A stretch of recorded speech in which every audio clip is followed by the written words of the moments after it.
Hello friends, welcome to another edition of Transformational Astrology. I'm Henry Seltzer and we want to talk about this full moon coming up. And we do have a technical astrological term for this full moon. It's a doozy, as we call it. So let me get the chart up to show you what I'm talking about. And you should be able to see the chart here. And so what we want to notice, first of all, is this very interesting degree of the full moon, that it is at the very last degree of Cancer, the very last degree of Capricorn, 29 Capricorn, and 9 minutes. And then, of course, at 0 degrees and a bit of Aquarius, we have Pluto. So this full moon is exactly on Pluto. The moon conjuncts it, the sun opposes it. And interestingly, we also have the new planet, new KBO planet, Haumea, which I consider what I call a nature planet, having to do with just connection to nature and to what is natural within us, which turns out to be an internal moral commitment to right action, right relationship, and telling the truth. So this is quite interesting as well, this T-square, which makes it stronger.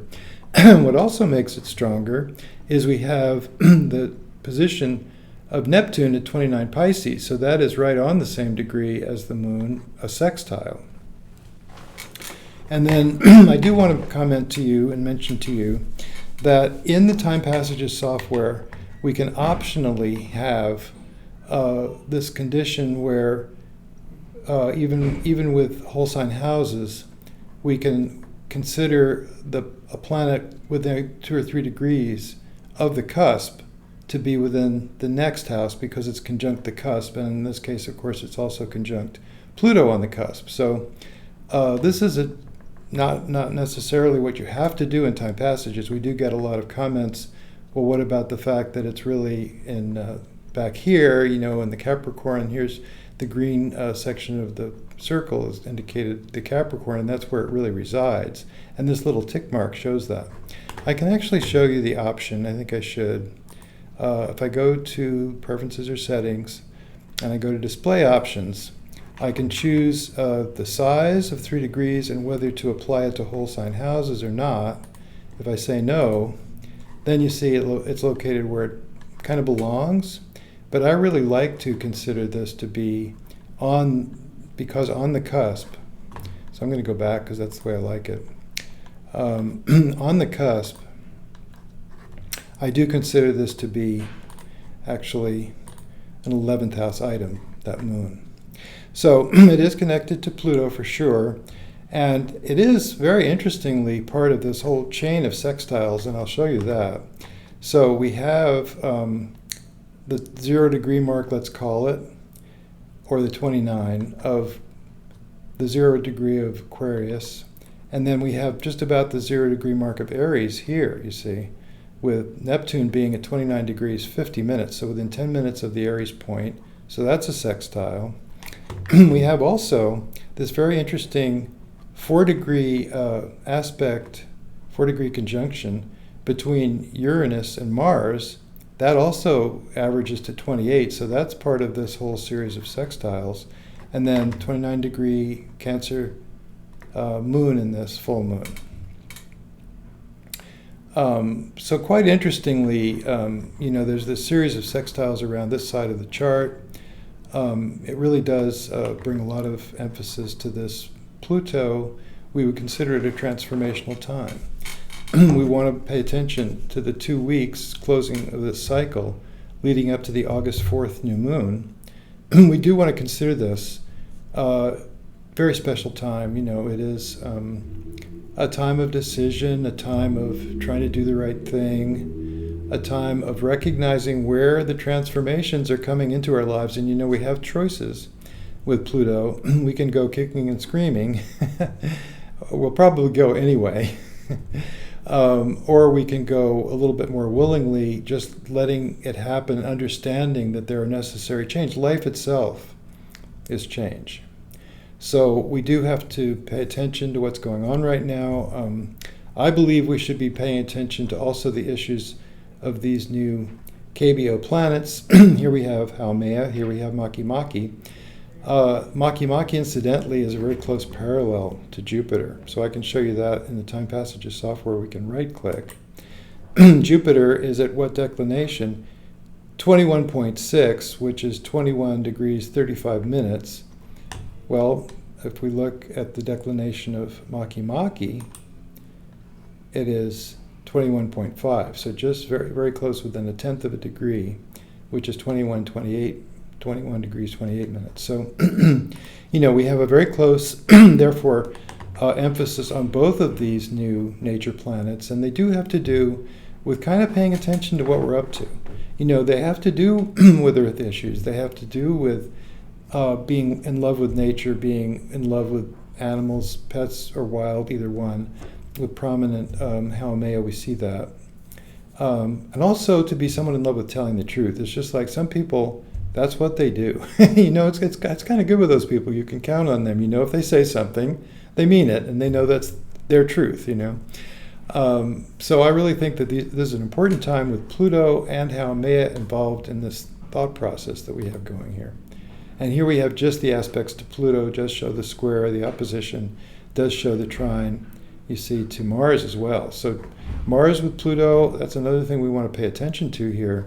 That does mean that we have a tendency to passionate response, perhaps anger coming out. And the recipe there is to remember that it is our own anger, that we can own it. It's coming from us. It's coming from who we are inside, maybe an ancient issue out of our early childhood, perhaps. But whatever it is that's triggering us, it is something that we can own and recognize. And the recipe is also, of course, to take a deep breath, to say, let me think about that. I need to disengage right now. I'll be back.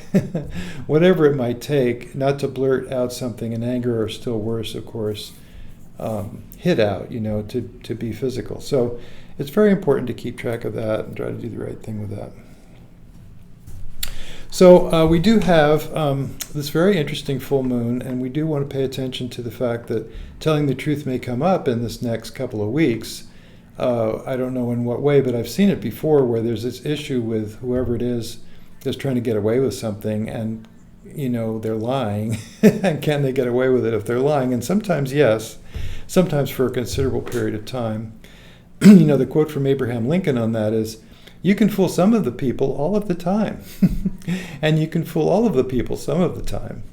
But you can't really fool all the people all the time. So that's something to think about too, that you have to sometimes eventually pay your dues.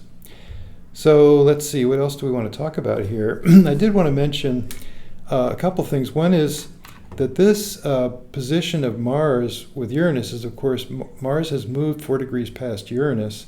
If we go back a week to the previous weekend, in fact, the 13th, which was 8 days ago, 8 days before this full moon, there was a really strong conjunction, a forming 1 degree conjunction between Mars and Uranus at 26 degrees still of Taurus, and they say beware of accidents. So, this is where things can go south where you don't expect them to. It is physical with Mars. It is sometimes a fighting situation with Mars. And the thing that I think is very interesting, and I don't mean this in any way politically, but it is, if you look at the chart of Trump, he does have 29 degrees Leo rising, which is very interesting because it has to do with the star of Regulus, which is part of the Leo constellation, and has to do with kind of feeling empowered. And then there is also, with his 29 degrees Leo rising, a 26 degree Mars in the ascendant of Donald Trump's chart. And I just bring this up from the standpoint of, isn't it amazing how astrology keeps telling us true over and over and over again? The configurations match the events in a very interesting way. They're really reflecting events. I look at it as the stars, as above, so below, but the stars, the planets, are telling us really kind of a readout on what's going on. It's a way that they match up. It's not like it's a causative factor, but we do see these patterns, and so it's quite interesting about that. So then a couple more things. Also, in this full moon, which is a very rich full moon, like I say, a real doozy, we do have Mercury at 26 degrees also of Leo. So Mercury would be right on that point in the Trump chart, but it's also within this full moon, it is square to Uranus, which means what? It does mean we do a lot of kind of innovative thinking. There could be ideas out of nowhere. I always like to quote the Grateful Dead lines on this, which is, once in a while, you can get shown the light in the strangest of places if you look at it right, which is what has to happen. You have to kind of be open to it. You have to see it from a different angle, different perspective. So there's that too coming up these last 2 weeks to be aware of and to be interested in, and to see if we can manage our mentality and manage our information flow in such a way as to take advantage of perhaps angel information, intuitional information from deep inside ourselves that we might need to pay attention to, and it might have to do with this transformational process that we are engaged in at this time. As I say, strong Pluto, very, very strong, really has a lot to do with the changes that we're expecting to be able to make in our lives, that we may be kind of forced to make, that we may have to recognize this is the way the tide is going in our life, and we need to just step up to the plate on that. And not exactly the same in every case. We have to use our discernment and try to do the best we can, which is what these new planets, new KBO planets, Haumei and Makemake, also have to tell us, is what to tune into what we really believe deep inside ourselves and understand that we don't have all the answers, but we have to have our own answer for at least the current situation, and we have to stick by what makes sense to us and our most authentic sense of ourselves. That's the way forward. And with that regard to that, Eris, which is also all about soul intention, Eris is a feminine warrior for soul intention, fighting for what you deeply believe, but it has to be what really comes from deep inside you, what is your most authentic sense of self. Well, that's also involved with 25 degrees and a half of Aries, also involved with this same square that we're talking about, with Uranus at 26 Taurus and Mercury at 26 Leo. So those thoughts and ideas that we have now may very well, and the innovative ideas or the intuitional ideas may very well have to do with our soul intention going forward. It's conjunct Chiron. It has to do with a lot of depth within us. It has to do with perhaps fighting through early conditioning, triggering events that may come up. We may need to look into the heart of that and see what's going on there for ourselves. Because pain comes typically from our reaction, which comes typically from where we are triggered, where we have issues that we haven't dealt with, that we have to look into and see where that comes from, what was against what we were up to as a young child. Maybe we had authority, parental authority we couldn't deal with in one way or another, other things like that. So whatever the pain from the past, which comes up in the present, can be worked with, but you have to extend a loving presence to that hurt place within you. You can't go past it. You can't ignore it. You have to acknowledge it. And that is also with Eris and Chiron together, as they have been actually, but in this case with also Mercury involved, and the Uranus semi-sextile is there too. So we do have to pay attention to these things. So that's pretty much what I had for you. I mean, there's one other little tidbit that might be of interest, is that this 26 degree position of Mercury is also the same in the full moon at the end of August, which is on the 19th of August. And why is it 26 degrees then? Because it goes forward and backward. 2 weeks from now, 2 weeks from this event, is the new moon on August 4th, and that is exactly the day that Mercury turns retrograde at 4 degrees, as a matter of fact, of Virgo, going backwards then as much as it's gone forward. So the next full moon, which is 2 weeks after that, it's right back here at 26 degrees again, almost the same position, exactly 30 days later. So that's another little mystical part of this whole situation. It makes us pay attention to our thought process, pay attention to what's going on within our conceptual basis, our informational basis, the way we do everything mentally. So that's what I had for you in this full moon that's upcoming, which I think is very powerful. And just best of luck with that.